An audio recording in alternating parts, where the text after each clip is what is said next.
Shalom, selamat pagi Bapak, Ibu, Saudara yang dikasihi Tuhan. Bersyukur untuk hari baru buat kita semua. Kita masih dapat bernapas dengan leluasa. Ini suatu anugerah yang besar dari Tuhan, yang Tuhan berikan pada pagi hari ini.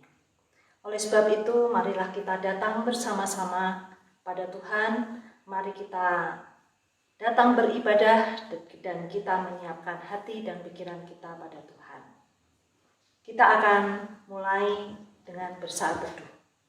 Saya akan membacakan di kitab Mazmur 23 ayat 2-5. Ya Bapa, Engkaulah Allahku, aku mencari Engkau.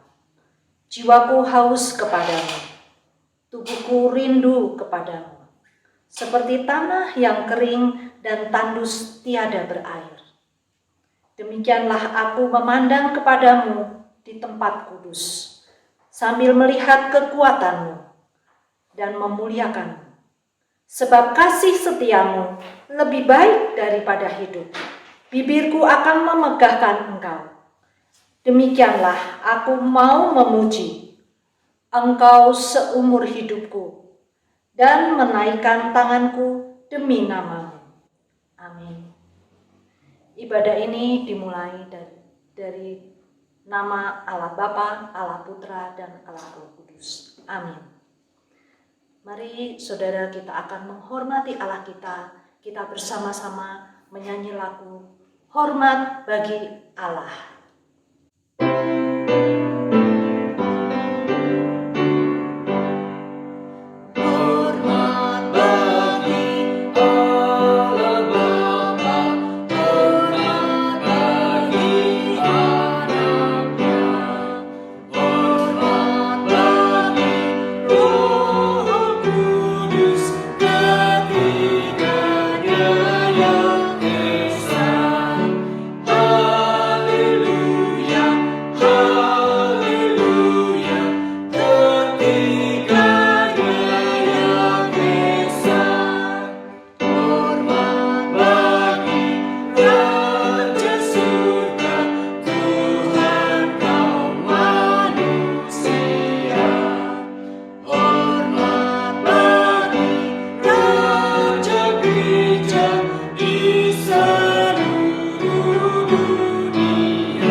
Bersama-sama masuk di dalam doa.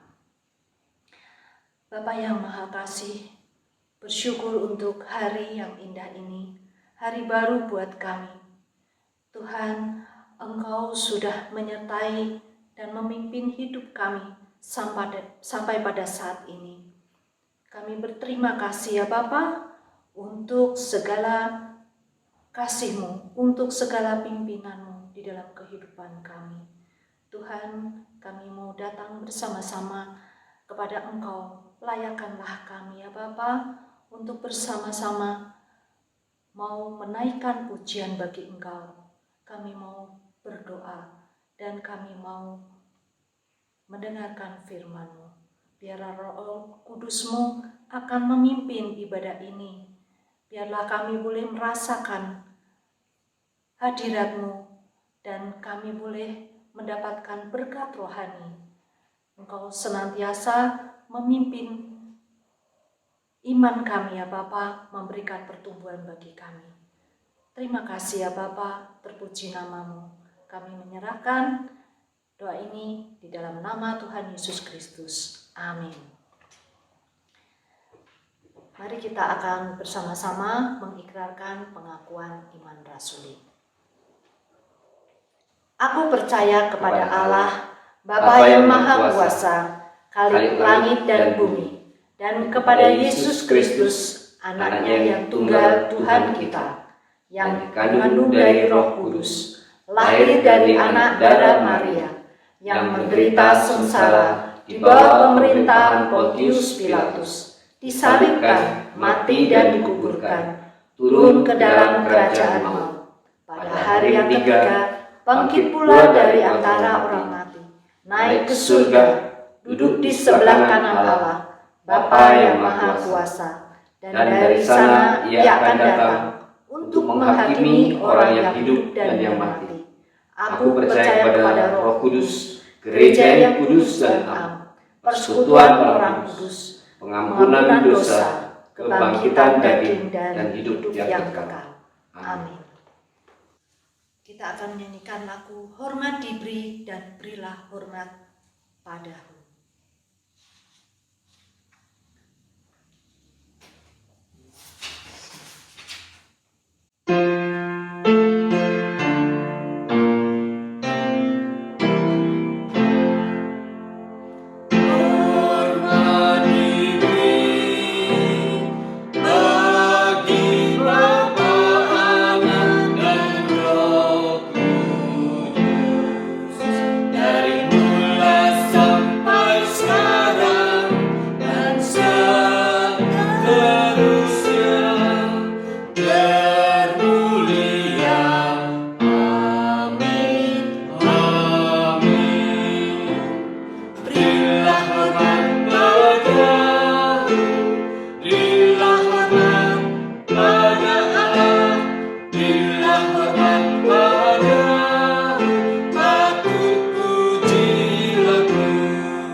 Kita diberi kesempatan untuk bersama-sama berdoa untuk mengaku segala dosa-dosa kita.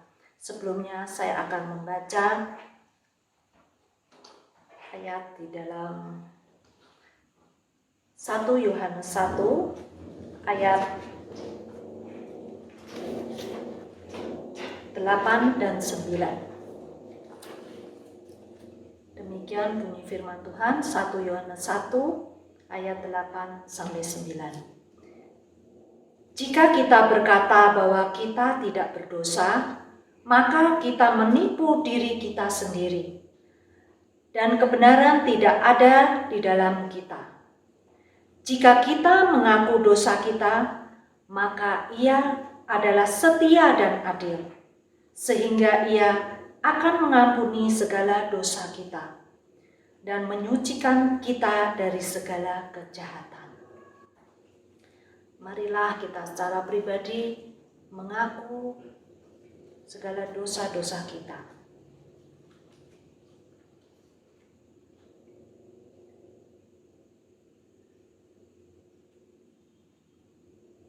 Bapa Surgawi, Engkau yang mengerti kami semua ya Bapa, masing-masing dari kami.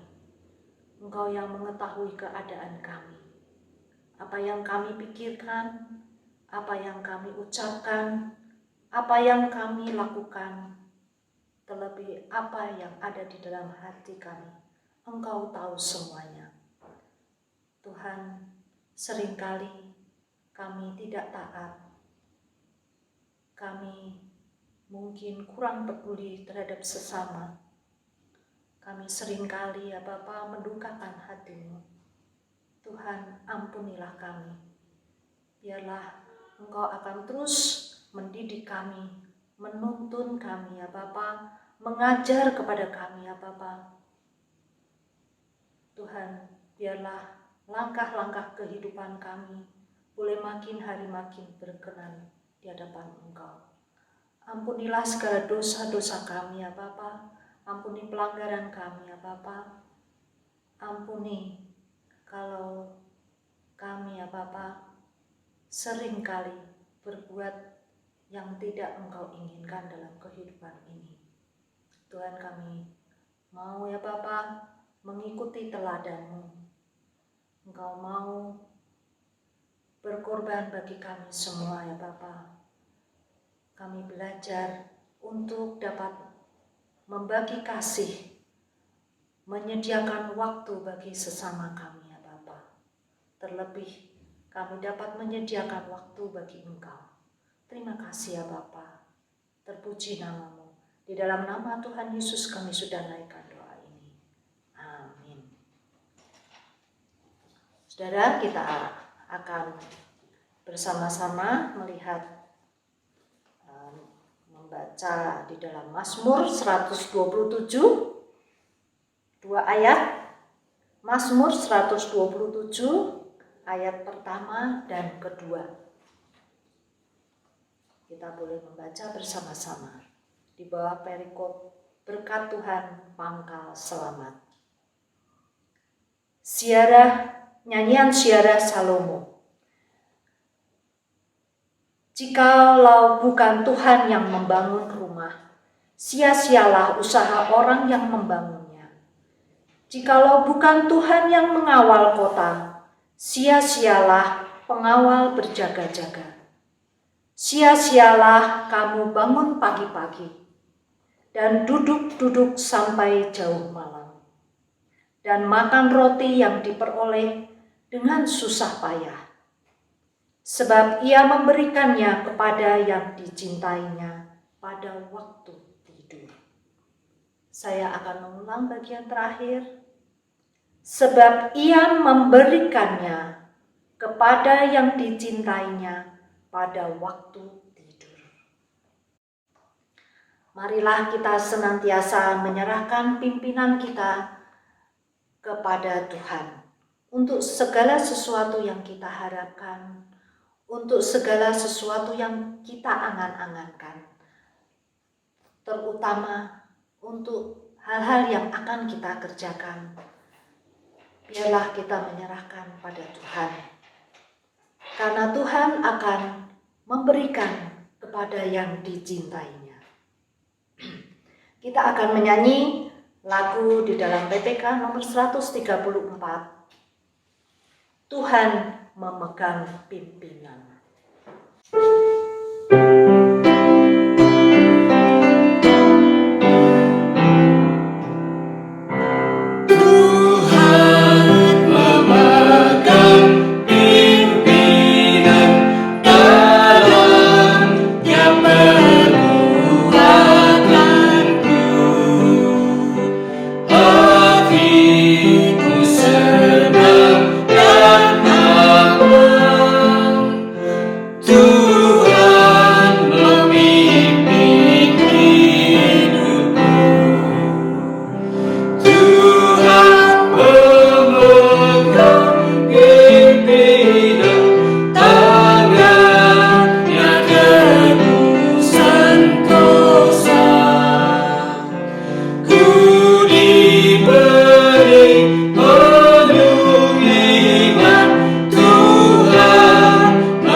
di dalam kehidupan kita.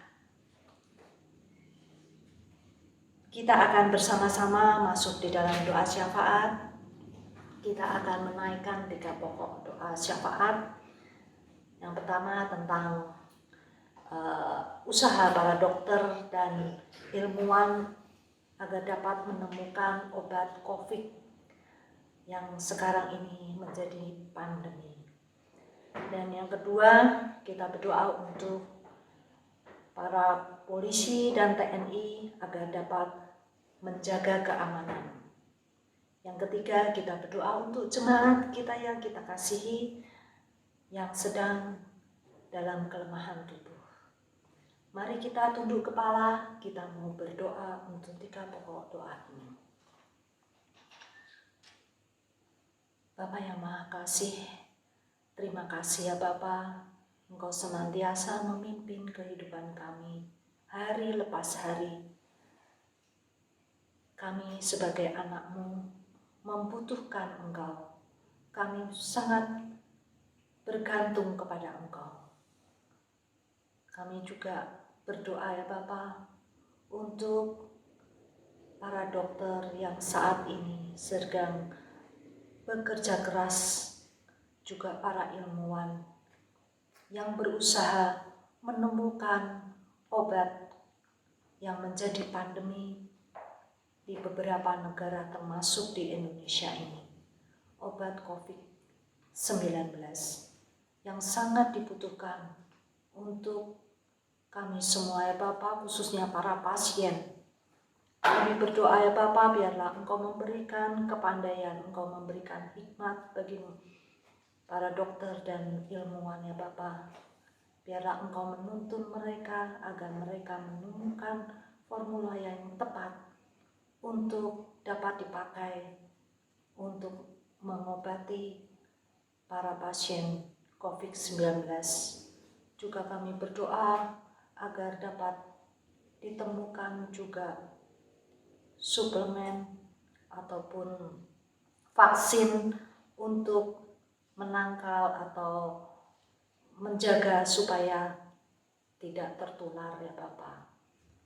Kami berdoa ya Bapa untuk para polisi dan TNI yang menjaga keamanan khususnya di wilayah Indonesia ini ya Bapa. Biarlah Engkau akan terus memberikan kemampuan, kesigapan, dan mereka terus boleh bersemangat untuk memberikan keamanan di wilayah Indonesia ini ya Bapa. Di DKI, di kota-kota besar, kota-kota kecil, juga di desa-desa. Biarlah pada musim pandemi ini ya Bapa, masyarakat boleh saling mengendalikan diri ya Bapa, menjaga agar mereka dapat mematuhi peraturan yang sudah ditetapkan oleh pemerintah. Tuhan berikan kesehatan kepada para penjaga keamanan di Indonesia ini. Kami juga berdoa untuk semua jemaat kami ya Bapa yang kami kasihi, terutama untuk mereka yang sedang mengalami kelemahan tubuh. Tuhan, kiranya Engkau akan menolong mereka. Juga untuk mereka yang sudah lanjut usia. Biarlah Engkau memberikan kekuatan ya Bapa. Engkau senantiasa memberikan kesembuhan. Engkau senantiasa memberikan pemulihan. Biarlah mereka boleh berangsur-angsur dapat melakukan kegiatan sebagaimana mestinya. Mereka boleh dengan leluasa ya Bapa, boleh melakukan aktivitas mereka. Terima kasih ya Bapa, terima kasih Engkau memberkati semua jemaat Gereja Kristen Batu Hidup dimanapun mereka berada. Terima kasih ya Bapa, terima kasih. Engkau sudah mendengar semua seru doa kami. Dalam nama Tuhan Yesus, amin. Kita akan menyiapkan hati dan pikiran kita untuk mendengarkan firman Tuhan. Biarlah firman Tuhan akan memberikan pertumbuhan iman bagi kita semua dan menuntun jalan hidup kita agar makin hari hidup kita makin diperkenan oleh Tuhan. Firman Tuhan nanti akan disampaikan oleh Bapak Evangelis Joni. Kita akan menyanyikan lagu di dalam PPK nomor 81. Ajaiblah firman hidup. Firman itu indah, firman itu ajaib, dan firman itu memberi kehidupan bagi kita semua.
Selamat pagi saudara sekalian, senang sekali bertemu kembali dengan saudara sekalian di dalam ibadah minggu ini. Saya berharap saudara semua dalam keadaan baik-baik, tetap di dalam pemeliharaan Tuhan, dan saudara boleh memiliki satu iman yang makin diperteguh dengan pengalaman-pengalaman yang selama ini kita alami akan membuat kita makin dekat dengan Tuhan. Baiklah saudara, sebelum kita mendengarkan firman Tuhan, mari kita bersama-sama menyatukan hati untuk berdoa. Tuhan Bapa kami surga, sekali kami datang ke hadapan Tuhan, tiada henti-hentinya kami ingin terus mengucap syukur oleh karena penyertaan, anugerah, pemeliharaan dan perlindungan yang Tuhan berikan kepada anak-anak Tuhan. Kami boleh menikmati setiap hari kehadiran Tuhan di dalam kehidupan kami. Berikan kepada kami terus kepekaan akan pimpinan Tuhan, kepekaan untuk terus boleh berjalan di dalam hidup ini sesuai dengan pimpinan Roh Kudus, supaya kehidupan kami boleh menjadi kehidupan yang menyenangkan hati Tuhan. Kehidupan kami boleh menjadi kehidupan yang membawa berkat dan boleh mengabarkan Injil kepada setiap orang-orang yang belum pernah mendengarnya, sehingga melalui kehidupan kami orang-orang akan dibawa kembali kepada Kristus. Sebentar kami akan mendengarkan firman Tuhan. Siapkan hati kami untuk kebenaran firman. Berbicaralah kepada kami. Kiranya Tuhan boleh memberikan kepada kami hati yang lunak, hati yang terus mau dibentuk oleh kebenaran firman, supaya hidup kami boleh menjadi hidup yang memancarkan kebenaran firman Tuhan. Terima kasih Bapa. Di dalam nama Tuhan Yesus Kristus kami sudah mengucap syukur dan berdoa. Amin. Saudara-saudara, kita akan melanjutkan pembahasan kita tentang kitab Ratapan. Kita akan bahas beberapa aspek yang belum kita bahas di dalam 2 minggu yang sebelumnya. Nah saudara, sebelum saya masuk di dalam beberapa bagian, saya akan mengulangi sedikit daripada keadaan daripada Yerusalem pasca mereka diserang oleh Babel. Yerusalem digambarkan menjadi sebuah kota yang mati, kota yang sunyi, dari kota yang begitu meriah dengan berbagai ibadah, dengan berbagai transaksi ekonomi perdagangan, dengan kehidupan sosial masyarakat yang sangat baik, yang sangat diberkati oleh Tuhan. Tiba-tiba hari ini Yerusalem menjadi kota mati, kota yang sudah diluluhlantahkan oleh Babel. Bait Allah sudah dihancurkan, tembok-tembok Yerusalem sudah diruntuhkan. Tembok Yerusalem ketika diruntuhkan itu membuat akhirnya Yerusalem menjadi kota yang tanpa perlindungan. Dan kemudian bait Allah sebagai simbol kehadiran Tuhan itu pun sudah dihancurkan. Dan kemudian keadaan itu makin dipersulit oleh berbagai tragedi yang ada, yaitu peristiwa-peristiwa kejahatan-kejahatan manusia yang dilakukan oleh tentara-tentara Babel. Para nabi, para imam dibunuh di bait Allah. Kemudian anak-anak kecil ditawan semua. Kemudian begitu banyak mayat-mayat bergelimpangan di jalan. Orang-orang muda ditawan dan mereka dibunuh di jalan. Bahkan lebih tragis lagi kemudian perempuan-perempuan Yerusalem diperkosa di tengah jalan. Dan itu menjadi keadaan yang begitu menyulitkan bagi orang-orang Yehuda saat itu. Dan mereka kemudian juga terjebak di dalam suatu suasana di mana kelaparan menimpa mereka. Ibu-ibu terpaksa memasak bayinya sendiri dan memakan bayinya sendiri. Dan kemudian ketika anak-anak itu datang kepada ibunya untuk meminta roti, meminta makanan, ibunya tidak bisa memberikan apapun yang bisa mereka makan. Dan kemudian di dalam kitab Ratapan digambarkan anak-anak itu kemudian mati di pangkuan ibunya. Saudara, kota ini menjadi kota yang begitu hancur dan begitu akhirnya luar biasa kerusakannya. Dan kemudian bangsa-bangsa asing ketika mereka melewati Yerusalem, mereka melihat dan mereka terpana. Mereka tidak menyangka bahwa kota, bangsa yang sangat dilindungi dan disertai oleh Tuhan, akhirnya dihancurkan oleh Babel. Dan kemudian mereka menyaksikan bagaimana kota itu hancur. Saudara, ini keadaan yang begitu sulit, begitu luar biasa kehancuran yang terjadi dalam Yerusalem. Dan ini menegaskan sekali lagi, waktu Tuhan menjatuhkan hukumannya itu menjadi hukuman yang sangat keras. Dan nanti kita akan bahas apakah hukuman yang diberikan kepada Yehuda ini melampaui kekuatan dia. Nah saudara, tetapi kita boleh melihat bagaimana peran seorang Yeremia. Yeremia adalah seorang imam. Dia keturunan imam. Dan dia melakukan tugas keimaman di Yehuda, di Yerusalem. Saudara, menjadi sulit sebenarnya bagi Yeremia ketika dia menyaksikan kerusakan-kerusakan dan dosa yang terjadi di Yerusalem. Dan kemudian Yeremia dengan berbagai cara sudah mengingatkan, sudah menegur mereka supaya mereka kembali ke dalam jalan Tuhan. Supaya mereka bertobat dari dosa-dosa mereka. Supaya mereka tidak menyembah Allah-Allah asing. Dan mereka tidak menyembah dewa-dewa lain. Dan supaya mereka kembali menguduskan hari Tuhan. Menguduskan hari Sabat. Tetapi kemudian teriakan daripada Yeremia itu tidak dihiraukan oleh orang-orang Yerusalem. Bahkan di dalam kitab Yeremia, suatu saat para pemimpin daripada Yeremia, para imam dan para nabi datang kepada Yeremia. Dan mereka memohon untuk Yeremia bertanya kepada Tuhan apa yang Tuhan ingin mereka untuk lakukan. Dan kemudian mereka datang, mereka berharap memohon kepada Yeremia. Datanglah kepada Tuhan dan tanyakan apa yang harus kami lakukan. Dan kemudian Yeremia datang kepada Tuhan dan kemudian Yeremia menyampaikan kembali pesan Tuhan kepada orang Yehuda. Tetapi pesan yang kemudian disampaikan oleh Yeremia kepada orang-orang Yehuda adalah berupa teguran akan dosa-dosa mereka. Dan kemudian juga ancaman hukuman yang akan Tuhan berikan kepada mereka kalau mereka tidak bertobat. Maka kemudian teguran ini menjadi hal yang sangat menyulitkan dan kemudian tidak diterima oleh para pemimpin daripada Yehuda. Dan mereka menjadi begitu tidak senang kepada Yeremia dan mereka mengatakan, engkau berbohong, Tuhan tidak mungkin akan menjatuhkan hukuman kepada kami dan seterusnya. Akhirnya mereka tidak mau mendengarkan perkataan Yeremia. Saudara, di bagian ini memang Alkitab mengatakan posisi peran daripada seorang nabi begitu sulit. Karena seringkali nabi diutus oleh Tuhan untuk menyampaikan teguran terhadap dosa-dosa yang sudah umat Israel lakukan. Dan waktu teguran terhadap dosa itu diberikan, maka kemudian Israel seringkali kemudian melawan dan mereka menjadi tidak senang. Ini seperti dengan kondisi hari ini. Banyak hamba Tuhan yang kemudian menyampaikan teguran kepada jemaat, kepada umatnya, kemudian jemaat menjadi tidak senang. Karena mereka merasa ini teguran mungkin terlalu keras atau sebagainya dan sebagainya. Padahal saudara, kalau kita pikirkan, satu tugas mimbar adalah tugas seorang hamba Tuhan adalah menegur dosa-dosa daripada jemaatnya. Itu bahkan Alkitab katakan bukan saja menjadi tugas daripada seorang hamba Tuhan, tetapi antar anggota jemaat, antara tubuh Kristus itu juga harus saling mengingatkan, harus saling menegur waktu sebuah dosa terjadi. Ini satu prinsip yang Alkitab berikan. Nah, hari itu Yeremia menyampaikan teguran dan terhadap dosa yang umat Israel lakukan hari itu, tetapi mereka menjadi begitu tidak senang. Saudara, peran seperti seorang Yeremia harus selalu ada di setiap bagian daripada komunitas masyarakat, apapun bentuknya itu. Apakah di dalam sebuah keluarga, di dalam sebuah masyarakat, bangsa dan negara, atau di sebuah gereja. Yaitu orang yang bisa melihat apa kehendak Tuhan. Dan kemudian dengan mata rohaninya, dia juga bisa melihat ke bawah bagaimana kehidupan para jemaat atau masyarakat di sekitarnya. Maka ketika kemudian terjadi ketidaksinkronan antara apa yang Tuhan kehendaki dengan apa yang terjadi dalam fakta di dalam masyarakat atau di keluarga atau di gereja, maka ada seseorang yang kemudian bisa mewakili Allah menyatakan teguran.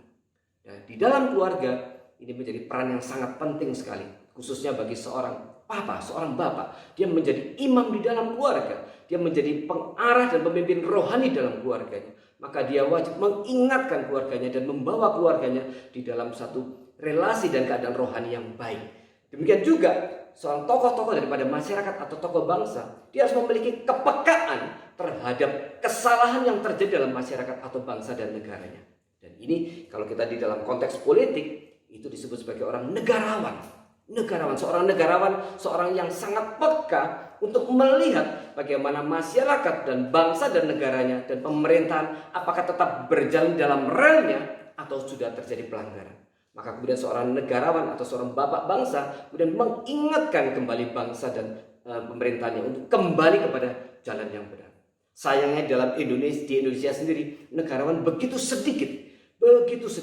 Tapi kita dibanjir oleh begitu banyak politikus dan bukan negarawan. Politikus hanya berpolitik sesuai dengan kepentingan dan nafsu mereka sendiri, kekuasaan dan uang. Dan mereka kemudian tidak memperdulikan apa yang seharusnya sebuah bangsa dan negara, sebuah pemerintahan atau masyarakat harusnya berjalan. Mereka tidak peduli dengan itu. Celakalah sebuah bangsa dan negara kalau hanya melahirkan politikus-politikus dan tidak ada negarawan di dalamnya.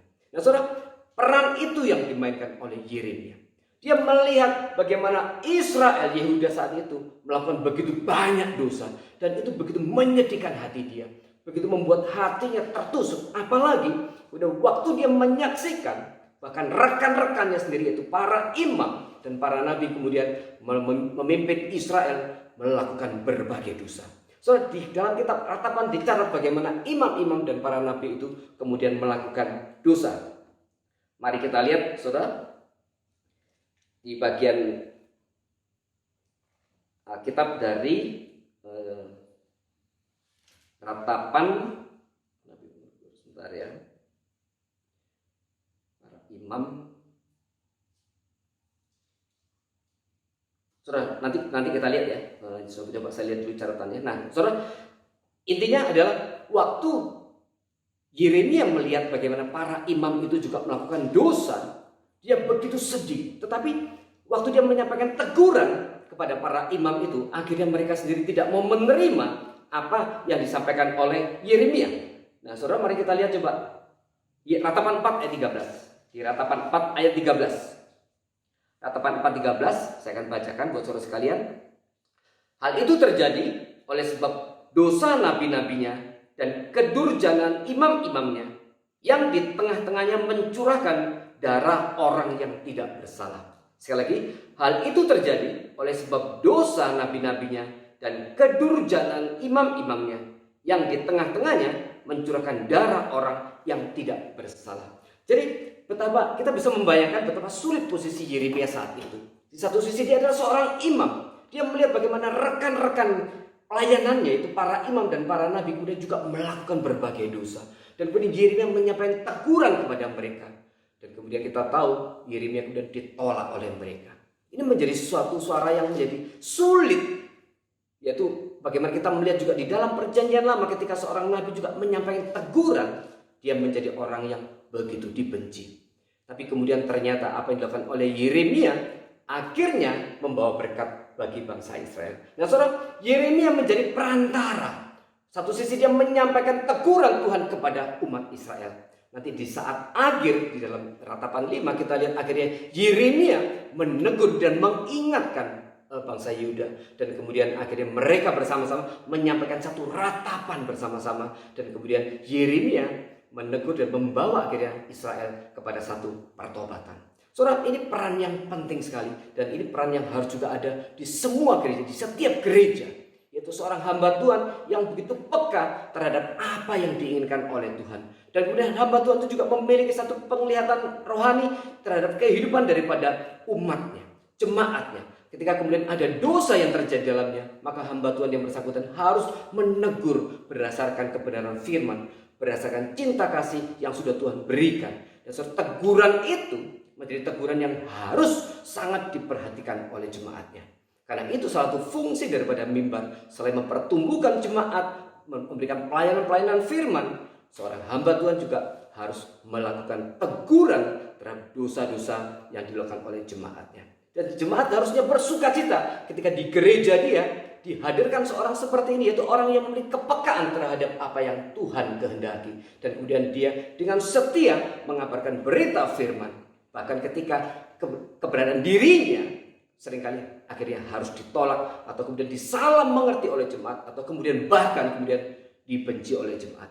Tidak jarang kemudian seorang hamba Tuhan akhirnya terpaksa harus meninggalkan gereja karena dia ditolak oleh jemaatnya setelah hamba Tuhan itu kemudian melakukan teguran-teguran terhadap dosa daripada jemaatnya. Nah, saudara, kita lihat di sini, kita lihat bagaimana Yeremia melakukan tugas itu dengan sangat baik. Mewakili Tuhan, dia menegur dosa Yehuda. Dan kemudian akhirnya dia mewakili umatnya, dia akhirnya membawa umatnya kembali kepada pertobatan ke hadapan Tuhan. Inilah tugas seorang imam, menjadi perantara antara Tuhan dengan umat. Dan Yeremia sudah menjalankan pelayanan itu dengan sangat luar biasa. Nah, saudara, kita lihat di sini, di dalam ratapan 1, Yeremia menyampaikan ratapannya itu secara personal. Tapi kemudian setelah ayat 12 sampai dengan 2, Yeremia bersama-sama orang-orang Yerusalem, bersama orang-orang Yehuda, akhirnya mereka melakukan ratapan bersama-sama. Kita tahu bahwa banyak daripada orang-orang Yerusalem, orang Yehuda saat itu yang masih tinggal di Yerusalem, yang dibawa ke pembuangan Babel hanya sebagian, yaitu kebanyakan mereka yang para bangsawan, para imam, mereka kemudian dibawa sebagian ke Babel. Tetapi sebagian besar daripada masyarakat Yehuda yang menengah ke bawah, mereka masih tinggal di Yerusalem dan mereka kemudian mengalami penderitaan bersama-sama dengan Yeremia. Dan di sini kita lihat kemudian Yeremia bersama-sama dengan orang Yahudi, orang Yehuda saat itu kemudian akhirnya dia menyampaikan ratapannya kepada Tuhan. Saudara, ini mungkin hal yang sangat baik juga dilakukan hari ini setelah pasca Covid. Banyak keluarga yang menjadi begitu kesulitan karena mungkin faktor ekonomi dan sebagainya. Dan mereka mungkin sudah berusaha dengan berbagai cara, akhirnya sulit untuk menemukan jalan keluar. Ini saat yang baik di mana kemudian sebuah keluarga bisa menyampaikan keluhan kepada Tuhan, menyampaikan satu ratapan ke hadapan Tuhan, dan kemudian menyatukan hati. Ini satu hal yang baik sekali di mana akhirnya kerohanian daripada keluarga itu bisa lebih dibentuk lagi. Di mana ayah, ibu dan kemudian anak-anaknya berlutut bersama-sama menyatukan hati dan kemudian menyampaikan berbagai keluhan kepada Tuhan. Tetapi yang paling penting adalah setiap keluarga harus menjaga kehidupannya kudus di hadapan Tuhan. Setiap keluarga harus mengingat apakah memang ada dosa dan kesalahan yang sudah dia lakukan. Dan ketika dia menyadari memang ada dosa dan kesalahan yang sudah dilakukan, dia harus bertobat terlebih dahulu. Dan kemudian setelah dia bertobat, dia boleh menyampaikan berbagai keluhan dan ratapan kepada Tuhan. Puji Tuhan bahwa Tuhan menyediakan hatinya untuk mendengar segala ratapan dan keluhan daripada anak-anaknya. Bahkan di dalam konteks Yehuda setelah dia melakukan dosa yang begitu besar, Tuhan tetap menyediakan hatinya untuk mendengarkan ratapan Yeremia dan orang-orang Yerusalem. Nah saudara, kita lihat sekarang bagaimana Tuhan menjatuhkan hukuman. Saudara, sebagaimana sudah saya sampaikan bahwa Tuhan tidak pernah menyampaikan hukuman sebelum dia ada peringatan. Dia selalu menyatakan peringatan dulu. Peringatan dengan berbagai cara dia nyatakan peringatan, tetapi ketika kemudian peringatannya tidak didengarkan, maka kemudian hukuman itu tiba. Dan waktu hukuman itu tiba, itu bukan hukuman yang main-main. Tuhan menyatakan satu hukuman yang sangat keras termasuk terhadap Yehuda saat itu. Nah saudara, ini satu hal yang perlu kita ingat-ingat dalam kehidupan kita. Waktu kita menjalani kehidupan kita di hadapan Tuhan, kita harus memberi kepekaan terhadap segala hal, apa yang tidak dikehendaki Tuhan dan apa yang dikehendaki Tuhan. Waktu kita sudah berjalan menyimpang dari apa yang dikehendaki Tuhan dan kemudian Tuhan menyatakan teguran-teguran kepada kita, rohani kita harus memberi kepekaan terhadap suara pimpinan daripada Roh Kudus. Dan ketika Roh Kudus berbicara, kita harus segera meresponinya dan kemudian segera berbalik ke dalam jalan Tuhan. Karena hukuman Tuhan bukan hukuman yang main-main. Kita sudah membaca di kitab Ratapan bagaimana hukuman itu seakan-akan begitu keras. Hukuman itu menjadi satu hal yang sangat menyulitkan buat orang-orang Yehuda saat itu. Mari saudara kita lihat beberapa hal kondisi daripada orang Yehuda yang untuk menggambarkan betapa sulit keadaan mereka. Dan mereka begitu menderita karena hukuman itu. Karena hukuman itu dinyatakan bukan suatu untuk hal yang main-main. Tetapi waktu Tuhan menyatakan hukumannya, dia menyatakannya dengan sangat keras. Mari saudara kita lihat beberapa ayat. Yang pertama kita lihat di dalam Ratapan 2 ayat 8. Ratapan 2 ayat 8b. Saudara, hukuman itu dinyatakan dengan sangat keras, tetapi Tuhan memiliki satu batas ukuran. Mari kita baca Ratapan 2 ayat 8. Tuhan telah memutuskan untuk mempuingkan tembok Putri Sion. Ia mengukur semuanya dengan tali pengukur. Ia tak menahan tangannya untuk menghancurkannya. Ia menjadikan berkabung tembok luar dan tembok dalam. Mereka merana semua. Terbenam gapura-gapuranya di dalam tanah. Tuhan menghancurkan dan meluluhkan palang-palang pintu. Saudara perhatikan di sini Tuhan menghancurkan, ya, dia menghancurkan segala kemegahan daripada Yerusalem. Dia hancurkan bait Allah, dia hancurkan tembok-tembok Yerusalem, tempat pertahanan daripada Yerusalem, dan dia juga hancurkan kehidupan daripada orang Yehuda saat itu. Tetapi ada satu bagian yang dicatat di ayat 8b, dikatakan ia, yaitu Tuhan, mengukur semuanya dengan tali pengukur. Artinya waktu hukuman itu dinyatakan, Tuhan juga menyatakan satu ukuran, satu batas yang sudah dia tetapkan. Misalnya dari jangka waktu, dari zaman bertahun-tahun sebelumnya, Tuhan sudah mengatakan bahwa Yehuda akan di bawah penjajahan Babel selama 70 tahun. Selama 70 tahun Yehuda akan dikuasai oleh Babel. Meskipun sebenarnya kalau kita hitung masa penjajahan sebenarnya mungkin tidak tepat 70 tahun, tetapi kurang lebih 70 tahun. Tuhan sudah menetapkan batas ukuran. Minimal di dalam segi waktu Tuhan berkata 70 tahun. Dan ini juga berkali-kali dalam Alkitab Tuhan menyatakan sebelumnya. Misalnya Tuhan menyatakan hukuman buat orang-orang di Kanaan berapa lama? 400 tahun. Yaitu 400 tahun ketika Israel kemudian dijajah oleh Mesir. Dan Tuhan berkata kepada Abraham, tapi keturunanmu kemudian akan dijajah oleh bangsa asing selama 400 tahun. Yaitu sampai kapan? Sampai kejahatan daripada orang Amori genap. Jadi Tuhan memberikan kesempatan kepada orang-orang di Kanaan, orang Amori dan sebagainya, selama 400 tahun untuk mereka bertobat. Dan selama 400 tahun itu Tuhan juga mengizinkan Israel kemudian dijajah oleh Mesir. Dan selalu ada batas waktu yang Tuhan berikan. Dan ini berkali-kali dinyatakan di dalam Alkitab. Ada batas ukuran yang sudah Tuhan berikan kepada waktu dia menjalankan hukumannya. Tetapi Tuhan waktu dia berkata, aku akan menyatakan hukumanku, maka firman Tuhan itu pasti digenapi. Pasti digenapi. Dan ini menjadi satu peringatan juga bagi kita. Ketika kemudian satu peringatan diberikan kepada kita, kita harus peka. Karena kalau kita tidak peka, maka suatu saat hukuman itu akan benar-benar dinyatakan. Karena Tuhan menjalankan apa yang dirancangkan. Tuhan menjalankan apa yang Dia tetapkan. Mari saudara, kita lihat di dalam bagian kitab Ratapan bahwa Tuhan menjalankan apa yang direncanakan. Kita lihat di ayat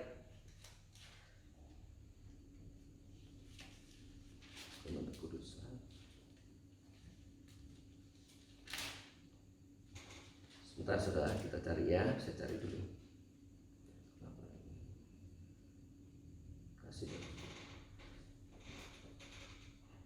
Coba kita lihat dulu di ayat Ratapan 2 ayat 17, sorry. Ratapan 2 ayat 17. Ratapan 2 ayat 17. Saya bacakan buat saudara sekalian, Ratapan 2 ayat 17. Tuhan telah menjalankan yang dirancangkannya. Ia melaksanakan yang difirmankannya, yang diperintahkannya dahulu kala. Ia merusak tanpa belas kasihan. Ia menjadikan si seteru senang atas kamu. Ia meninggikan tanduk lawan-lawanmu. Sekali lagi, yang bagian A 17a, Tuhan telah menjalankan yang dirancangkannya. Ia melaksanakan yang difirmankannya. Kehendak Tuhan pasti jadi. Dan waktu Tuhan menyatakan satu peringatan akan satu hukuman, jika kemudian tidak ada pertobatan, hukuman itu pasti akan dinyatakan. Saudara, sebenarnya waktu Tuhan menyatakan hukuman kepada Israel, satu peringatan kepada Israel, itu menjadi satu bukti sebenarnya bahwa Tuhan mengasihi orang Israel.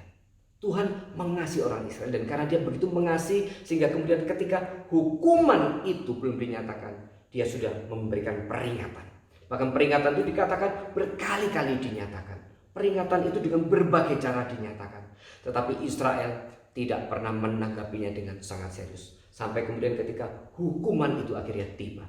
Dan waktu tiba, sebagaimana tadi saya katakan, hukuman itu menjadi sangat keras. Nah saudara, kita di dalam perjalanan kita hidup kita sehari-hari, waktu kita berjalan bersama dengan Tuhan, waktu kemudian terjadi sesuatu yang kita pahami sebagai ini hukuman Tuhan buat aku, seharusnya kita bersuka cita. Kenapa? Karena dengan Tuhan menghukum, di balik itu berarti Tuhan masih mengasihi. Dengan Tuhan menyatakan hukuman kepada seseorang atau kepada Israel, itu menyatakan bahwa Tuhan sebenarnya masih mengasihi dia. Misalnya seorang orang tua, kalau ada orang tua yang melihat anaknya melakukan kesalahan, dibiarkan. Melakukan kesalahan, dibiarkan. Melakukan berbagai hal yang tidak menyenangkan, kejahatan dan sebagainya, dan kemudian orang tua itu membiarkan si anak. Itu berarti orang tua itu sudah mungkin tidak sayang lagi kepada anaknya. Tetapi waktu seorang tua menegur anaknya, waktu anak melakukan satu kesalahan atau sebuah dosa, itu satu bukti bahwa orang tua menyayangi anaknya. Karena orang tua menginginkan anaknya itu kembali di dalam jalan yang benar, memiliki satu sikap hidup yang benar. Maka demikian juga di dalam dalam kasus ini, waktu Tuhan menyatakan hukuman kepada Yehuda, meskipun itu menjadi sangat berat, tetapi sebaliknya itu juga boleh menyatakan cinta kasih Tuhan. Di balik murkanya itu ada cinta kasihnya. Saudara, mari kita lihat di Ratapan 3 ayat 31 sampai dengan 33. Ratapan 3 ayat 31 sampai dengan 33. Karena tidak untuk selama-lamanya Tuhan mengucilkan. Karena walau ia mendatangkan susah, ia juga menyayangi menurut kebesaran kasih setianya. Karena, saudara perhatikan ayat 33, karena tidak dengan rela hati ia menindas dan merisaukan anak-anak manusia. Sekali lagi saya bacakan, karena tidak untuk selama-lamanya Tuhan mengucilkan. Karena walau ia mendatangkan susah, ia juga menyayangi menurut kebesaran kasih setianya. Karena tidak dengan rela hati ia menindas dan merisaukan anak-anak manusia. Nah, saudara, di bagian ini jelas sekali, waktu saat itu Tuhan menjatuhkan hukuman kepada Yehuda, dia tetap boleh menyatakan kasih kepada Yehuda. Dia tetap mengontrol, dia sudah mengukur sejauh mana itu hukuman itu akan diberikan dan kapan akan selesai. Ada saatnya di mana kemudian hukuman itu akan selesai. Maka demikian juga waktu Yeremia menuliskan bagian-bagian dari kitab Ratapan ini, kemudian dia menuliskan dari abjad pertama sampai abjad akhir ke-22 daripada huruf Ibrani, sebenarnya dia menyampaikan satu message. Meskipun hukuman itu berat, tetapi pasti akan ada akhirnya. Pasti tetap akan berakhir. Orang mengatakan badai itu pasti akan berlalu. Itu juga yang dinyatakan di dalam bagian kitab ini. Melalui murkanya, Tuhan juga menyatakan cinta kasihnya.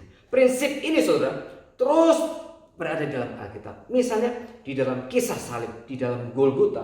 Kita tahu di Golgota murka Allah itu juga dinyatakan. Karena Allah adalah Allah yang sangat kudus. Allah yang maha kudus. Allah yang tidak bisa bercampur dengan dosa. Allah yang tidak bisa membiarkan umatnya, anaknya terus hidup dalam dosa. Dan oleh karena itu dia menyatakan satu hukuman, satu murka yang di hari itu ditimpakan kepada Kristus. Kristus yang akhirnya menggantikan hukuman kita. Kita yang berdosa. Tetapi Kristus yang akhirnya menanggung hukuman kita. Murka Allah dinyatakan.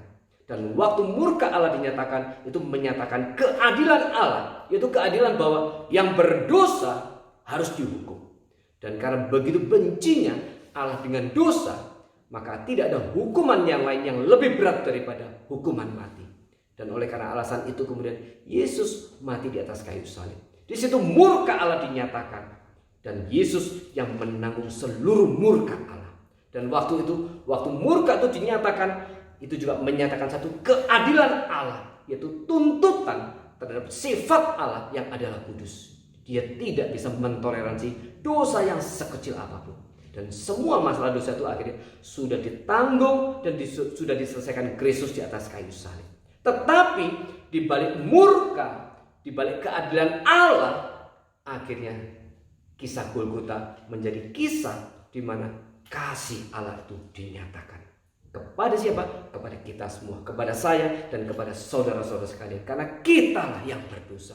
Yesus yang menanggung murka Allah. Yesus yang harus menanggung keadilan Allah. Tapi kemudian kasih Allah itu akhirnya diberikan kepada kita. Ini suatu hal yang luar biasa. Yesus harus menanggung segala hal, segala kehinaan yang tidak seharusnya dia tanggung. Dia sebagai Allah, dia harus menjadi manusia dan kemudian dihukum di tempat yang paling laknat, yaitu namanya salib. Dan kemudian dia harus menanggung hukuman yang sangat berat.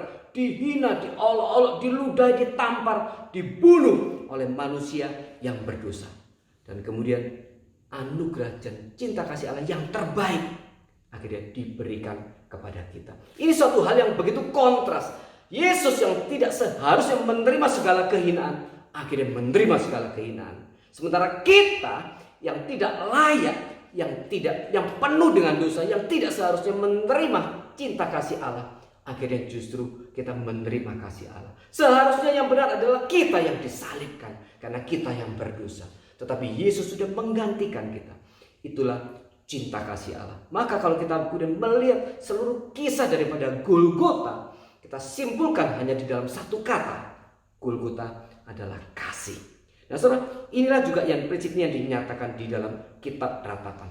Waktu umat itu dihukum, waktu Allah menyatakan hukuman, di baliknya tetap ada kasih. Saudara, di dalam kasus ini, di mana kasih Allah dinyatakan? Allah menuntut supaya Yehuda kemudian bertobat, mengakui segala kesalahannya. Dan kemudian itu yang kemudian diakui. Ketika Yeremia dan kemudian seluruh umat Israel mengakui mereka sudah berdosa dan mereka sudah melawan Allah. Dan kemudian akhirnya mereka bertobat. Dan waktu mereka bertobat, akhirnya Tuhan menerima mereka kembali. Saudara, inilah cinta kasih Allah yang Allah berikan kepada mereka. Kapanpun mereka bertobat, kapanpun kita bertobat, Tuhan pasti menerima kita. Tetapi pastikan bahwa memang kita mengerti memang apa yang Allah maksudkan dengan hukuman itu. Dan kemudian kita boleh mengaminkan memang aku berdosa. Sekarang aku mau bertobat. Sekarang aku mau kembali kepada Tuhan. Dan itulah yang akhirnya dilakukan oleh Yeremia ketika dia memimpin Israel akhirnya bertobat dan kembali kepada Tuhan. Nah saudara, sekarang di bagian yang berikutnya saya mau bahas. Kalau kita sudah membaca kitab Ratapan dengan hukuman yang demikian keras, pertanyaannya adalah apakah hukuman ini satu hukuman yang berlebihan? Apakah hukuman ini menjadi satu hukuman yang melampaui kekuatan daripada orang Israel menanggungnya? Di dalam surat 1 Korintus 10 dikatakan pencobaan-pencobaan yang kita alami tidak melebihi kekuatan manusia, tidak melebihi kekuatan. Pencobaan yang Tuhan izinkan terjadi tidak melebihi kekuatan manusia. Dan kemudian Tuhan adalah setia. Pada waktu kita sedang dalam kesulitan, pencobaan Tuhan akan memberikan jalan keluar. Nah saudara, pencobaan yang diizinkan terjadi pada umatnya, pada kita, tidak melampaui kekuatan manusia.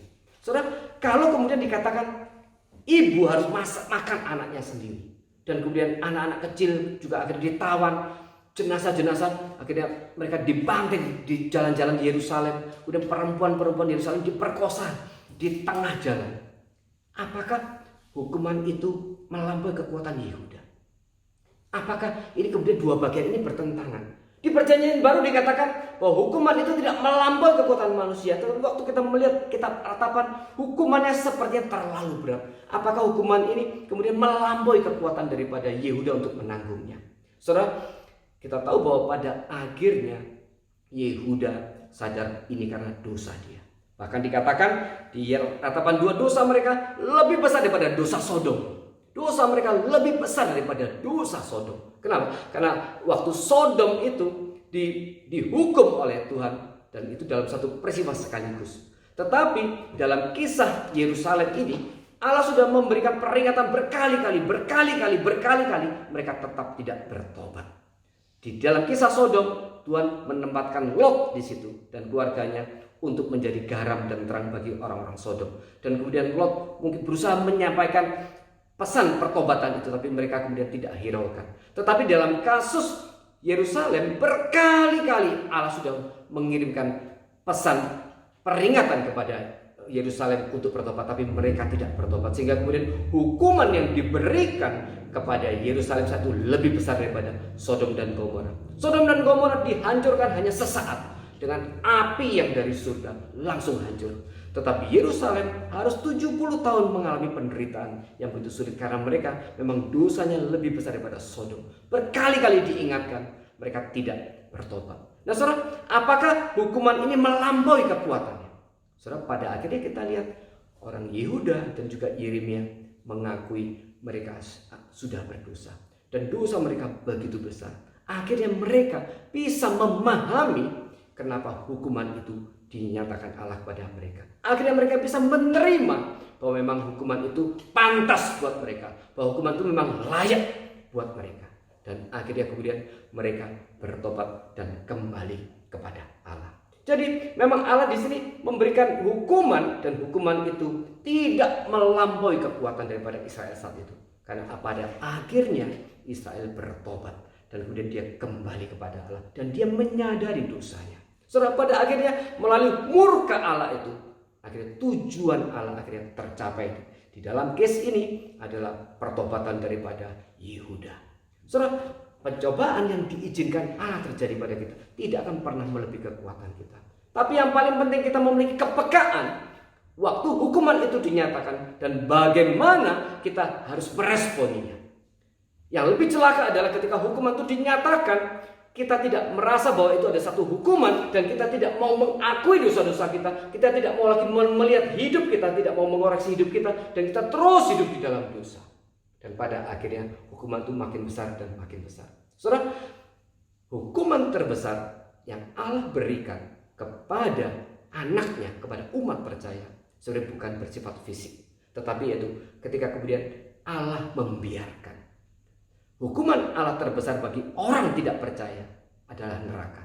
Tetapi hukuman terbesar yang Allah berikan kepada anak-anaknya adalah kalau Allah kemudian membiarkan anak-anaknya, membiarkan kita terus akhirnya hidup di dalam keberdosaan kita. Karena apa? Karena kita tidak peka lagi terhadap suara pimpinan daripada Tuhan.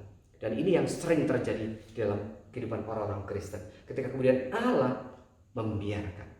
Banyak orang akhirnya menolak panggilan Tuhan dan kemudian orang itu lebih memilih hidup di dalam dunia, dan kemudian Allah melewatkan panggilan itu kepada seseorang. Ini prinsip Alkitab. Waktu Allah panggil seseorang dan kemudian orang itu melewatkan panggilan Allah, maka panggilan itu akan dipindahkan kepada orang lain. Maka orang pertama yang tadi dipanggil oleh Allah, dia mengalami kerugian. Apa? Kerugian akhirnya dia tidak lagi dipakai oleh Tuhan untuk membangun kerajaannya. Kerugian terbesar daripada orang Kristen adalah kalau Tuhan tidak pakai dia lagi untuk membangun kerajaannya. Oleh karena itu, hukuman terbesar bagi orang Kristen, orang percaya adalah kalau Allah membiarkan dia. Maka selama hukuman itu dinyatakan, kita harus bersyukur. Berarti Allah tidak membiarkan kita. Tetapi kita harus memiliki kepekaan untuk melihat hukuman itu, dan kemudian hukuman itu harus membuat kita bertobat dan kembali ke jalan Allah. Saudara, pencobaan yang Tuhan izinkan tidak pernah melebihi kekuatan kita. Dan kita sudah melihat sendiri bagaimana Yesus di atas kayu salib mengalami penderitaan fisik yang luar biasa. Dan bagi saya penderitaan Kristus yang lebih luar biasa bukan hanya fisik itu, tetapi dia adalah Allah yang maha kudus, kemudian meninggalkan surga mulia, turun ke dunia yang berdosa, menjadi manusia berdaging seperti kita, dan kemudian dia harus menjalani hidup di tengah-tengah orang berdosa. Matanya yang kudus, kemudian dia harus menyaksikan dosa terjadi di sekitarnya. Bagi saya itu ada satu penyangkalan diri yang luar biasa. Kalau dikatakan Yesus mengosongkan diri, kenosis, bagi saya di bagian ini sebenarnya yang paling berat, yaitu dia yang maha kudus akhirnya harus masuk ke tengah-tengah orang hidup orang berdosa. Saudara, kita harus memiliki kepekaan terhadap pimpinan Tuhan, kepekaan terhadap kasih Tuhan, kepekaan terhadap hukuman dan peringatan yang Tuhan berikan kepada kita. Bagian akhir, saudara, saya ingin mengkontekstualkan kitab Ratapan ini dengan kondisi kita hari ini. Kita tahu bahwa Yehuda mengalami satu krisis yang sangat besar, yaitu krisis ketika mereka ditindas secara fisik oleh Babel. Dan ini penderitaan yang sangat lahiriah, yang sangat besar yang mereka rasakan, dan mereka begitu menderita karenanya. Dan saya ingin kontekstualkan dengan kita hari ini. Saudara, kalau kemudian seperti Israel, ketika hukuman Allah itu dinyatakan karena ada krisis yang kita bisa rasakan secara lahiriah, secara fisik. Misalnya ada orang yang kehilangan pekerjaan, kemudian orang yang terkena COVID, kemudian dia sakit menderita, secara fisik dia rasakan. Tetapi sebenarnya tanpa disadari ada satu krisis terbesar yang dialami oleh orang-orang percaya hari ini. Dan saya ingin mengkaitkan bahwa COVID ini mungkin Tuhan izinkan untuk menegur krisis yang terjadi dalam kehidupan orang percaya. Yaitu apa? Secara umum Tuhan sedang menegur karena manusia terus hidup di dalam dosa. Nah, secara khusus Tuhan ingin menyatakan ada satu krisis terbesar yang terjadi dalam hidup orang percaya, yaitu krisis rohani. Dan ini saya sebut sebagai krisis pertumbuhan. Krisis pertumbuhan, krisis yang tidak orang Kristen rasakan. Karena banyak orang Kristen yang setelah dia puluhan tahun menjadi Kristen, dia tidak bertumbuh. Pemahamannya tentang Tuhan tidak bertambah. Pemahaman tentang Alkitab tidak bertambah. Banyak orang Kristen yang setelah puluhan tahun jadi Kristen, dia tidak pernah baca Alkitab. Dia tidak pernah rajin berdoa setiap hari. Dia tidak bersaat teduh. Bahkan apalagi kemudian dia melayani. Banyak orang Kristen seperti ini. Mereka sedang berada di dalam satu krisis rohani yang sangat besar. Tetapi mereka tidak menyadarinya. Saudara, krisis jasmani yang lahiriah memang dengan mudah kita rasakan. Tetapi krisis rohani ini yang seringkali kemudian orang Kristen tidak rasakan. Maka hari ini saya ingin menyampaikan pesan ini dikaitkan dengan apa yang terjadi dalam kitab Ratapan. Kemudian dikontekstualkan dengan keadaan kita hari ini ketika COVID ini menyerang kita. Hari ini mungkin teguran Tuhan buat gereja. Teguran Tuhan buat setiap orang percaya. Yaitu bahwa kita, banyak dari kita yang mengalami krisis pertumbuhan. Kita tidak menjadi orang Kristen yang gemar membaca firman Tuhan. Kita tidak menjadi orang Kristen yang kemudian gemar berdoa. Kita tidak menjadi orang Kristen yang gemar melayani. Kita tidak menjadi orang Kristen yang ingin mempersembahkan hidup kita kepada Tuhan. Apa yang kita miliki. Karena kita menganggap Tuhan, gereja itu hanya satu tambahan di dalam kehidupan kita. Yang boleh ada, boleh tidak ada. Dan banyak orang Kristen yang hanya kemudian menjadi puas menjadi Kristen dengan hanya cukup satu kali ke gereja, 1 minggu sekali. Dia sudah puas, dia merasakan dia sudah melakukan kewajibannya. Dan kemudian dia di dalam hidup sehari-harinya dari Senin sampai dengan Sabtu, dia tidak lagi hidup dengan sesuai dengan apa yang Tuhan kehendaki. Sangat menyedihkan jika kita mendengar begitu banyak orang Kristen setelah puluhan tahun dia jadi Kristen, dia masih tidak suka membaca Alkitab. Bagaimana imannya boleh bertumbuh, bisa bertumbuh kalau Alkitab pun dia tidak baca. Dan hari ini banyak orang Kristen seperti ini. Saudara, mengapa krisis rohani ini kita tidak pernah menyadarinya? Mengapa krisis ini kita mengabaikannya? Bahkan mungkin di mimbar sudah sering diteriakkan, baca Alkitab, berdoalah, bersaat teduhlah. Tapi banyak orang Kristen mengabaikan. Karena apa? Karena mereka tidak menganggap itu suatu hal yang penting.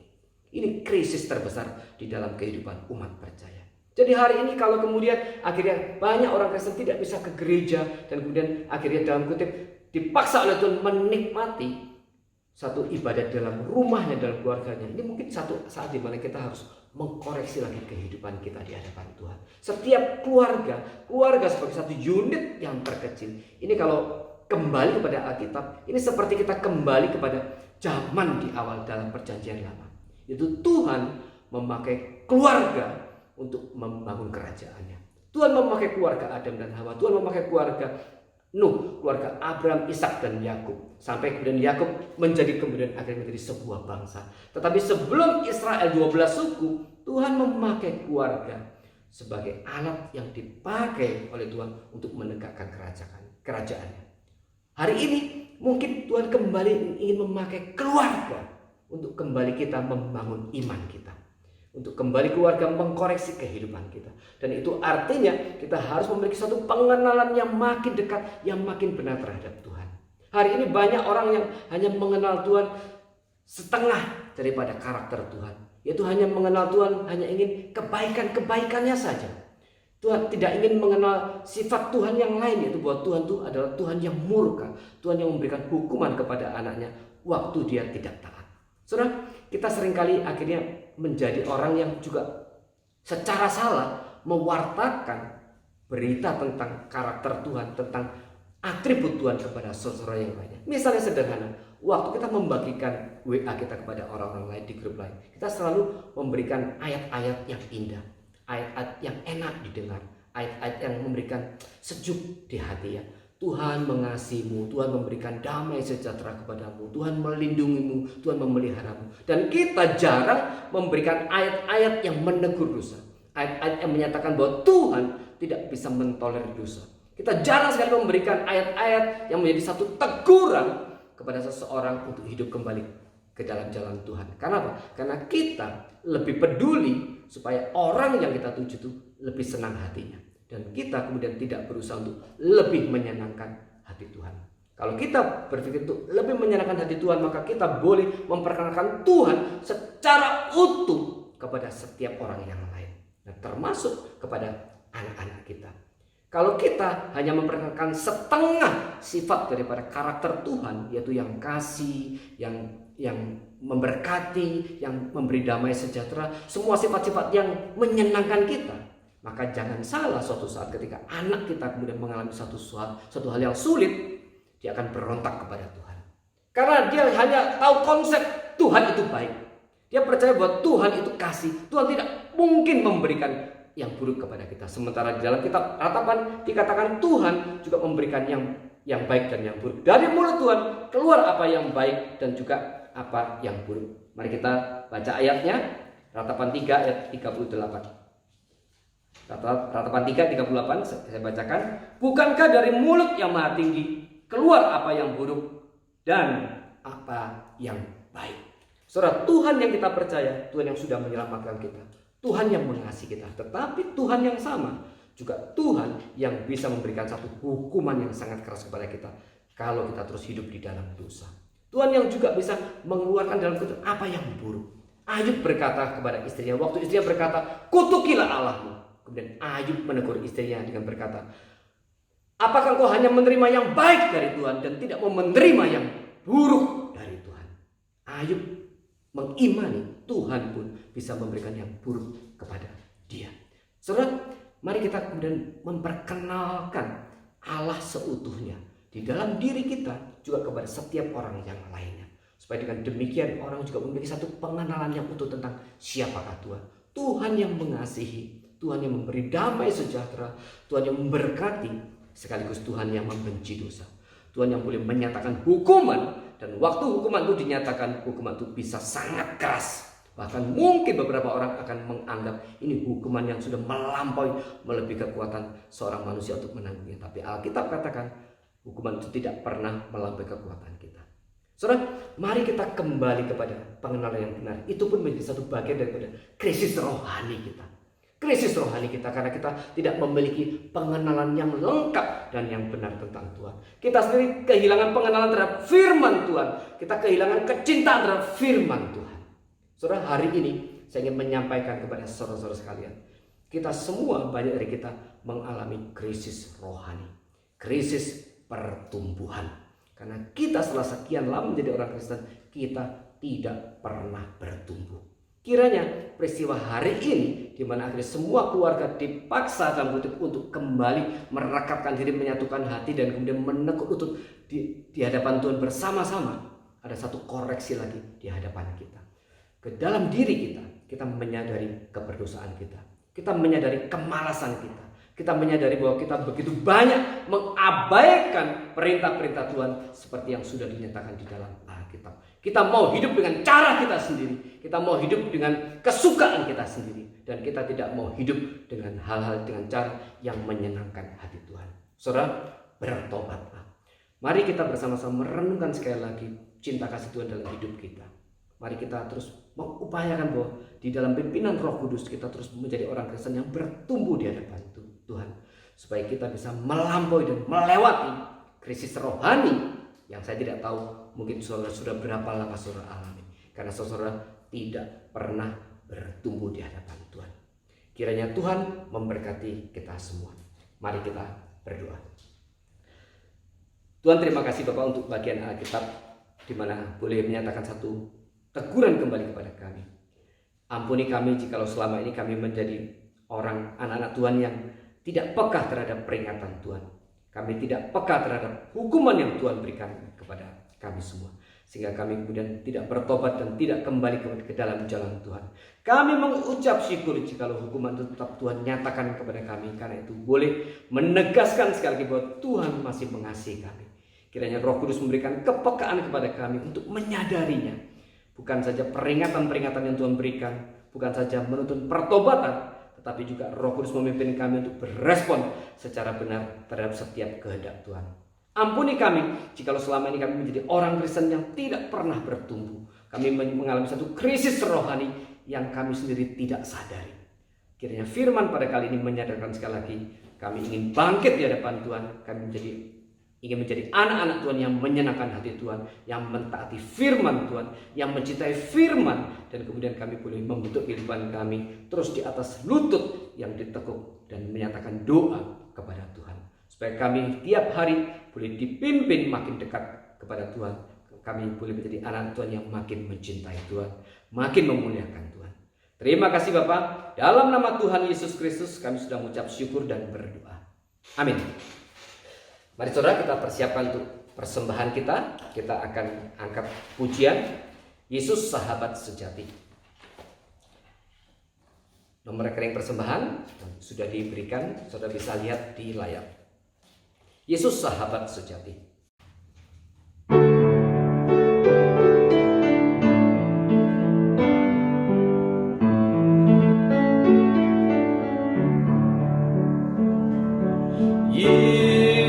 Sahabat sejati yang memberikan sentosa,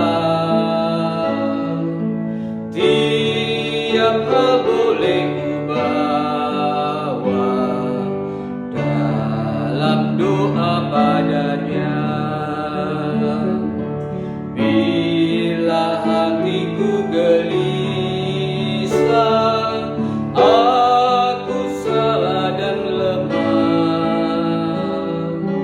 karena lalai serahkan hidup dalam doa padanya. Jika oleh pencobaan kacau balau hidupmu, jangan lagi putus asa, pada Tuhan berseru.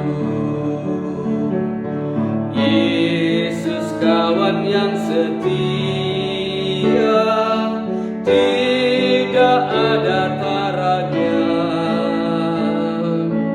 Ya tahu kelemahanmu, naikkan doa padanya.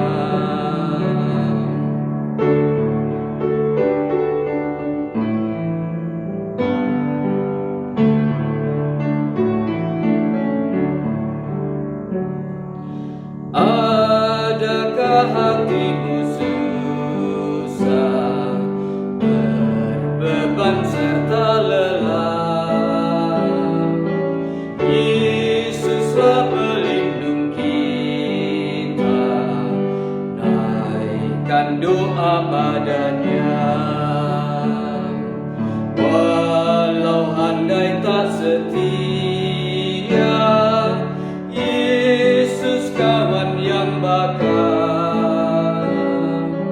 Ia mau menghibur kita, naikkan doa padanya. Mari kita berdoa untuk persembahan. Tuhan, terima kasih Bapa untuk setiap kesempatan di mana Engkau memberikan waktu kepada kami untuk terus berbagian di dalam pembangunan kerajaan Tuhan. Demikian juga pada saat hari ini Tuhan boleh memberikan kesempatan kepada kami untuk mengembalikan sedikit dari apa yang sudah kami terima dari Tuhan. Kiranya yang persembahan kami boleh dipakai bagi pembangunan kerajaan Allah di muka bumi ini. Terima kasih Tuhan, berkati persembahan kami. Dalam nama Tuhan Yesus Kristus kami sudah mengucap syukur dan berdoa. Amin. Saudara, kita akhiri ibadah hari ini, kita angkat pujian kasih yang ajaib, kemudian doa berkat dan doksologi. Kasih yang ajaib.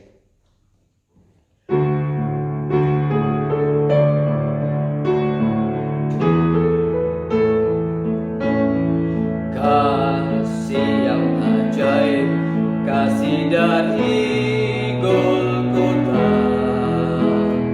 Kasih yang ajaib membawa Tuhan dari surga. Walaupun ku pernah jadi seterumu, namun kau cari ku kembali. Tak mungkin ku lupa kasih-Mu nan indah. Ku mau masyurkan kasih Allah. Berkat yang ajaib, berkat dari Tuhanku. Berkat yang ajaib, bagai sinar fajar berdekat. Walaupun ku pernah sesat dalam dosa, namun anaknya selamatkanku. Di hadapan Tuhan ku memuji Dia, ku mau tinggikan berkat Allah.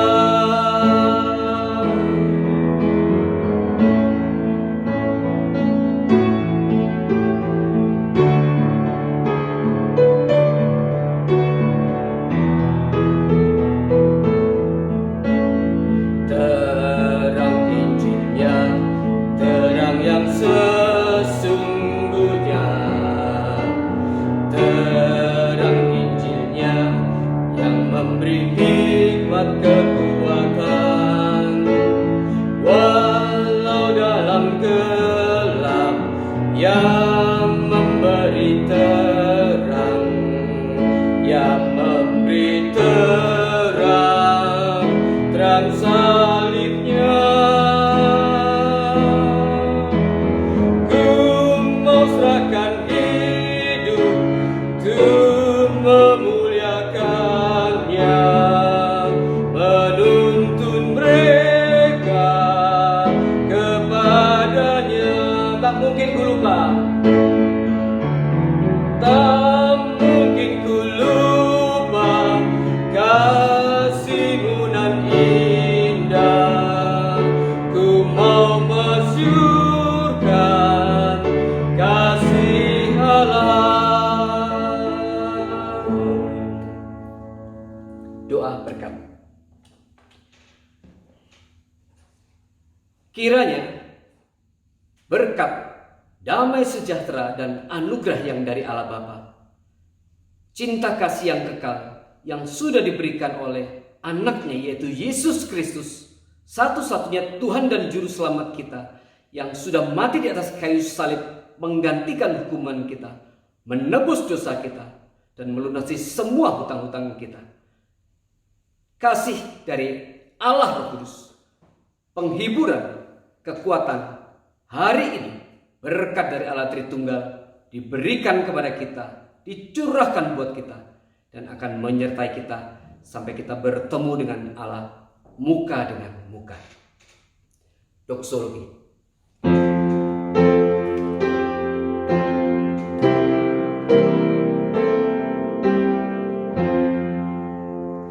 Puji Allah Bapa Putra, puji Allah Rohul Kudus, ketiganya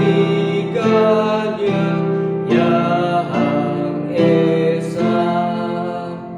Pohon selamat sumber berkat. Amin.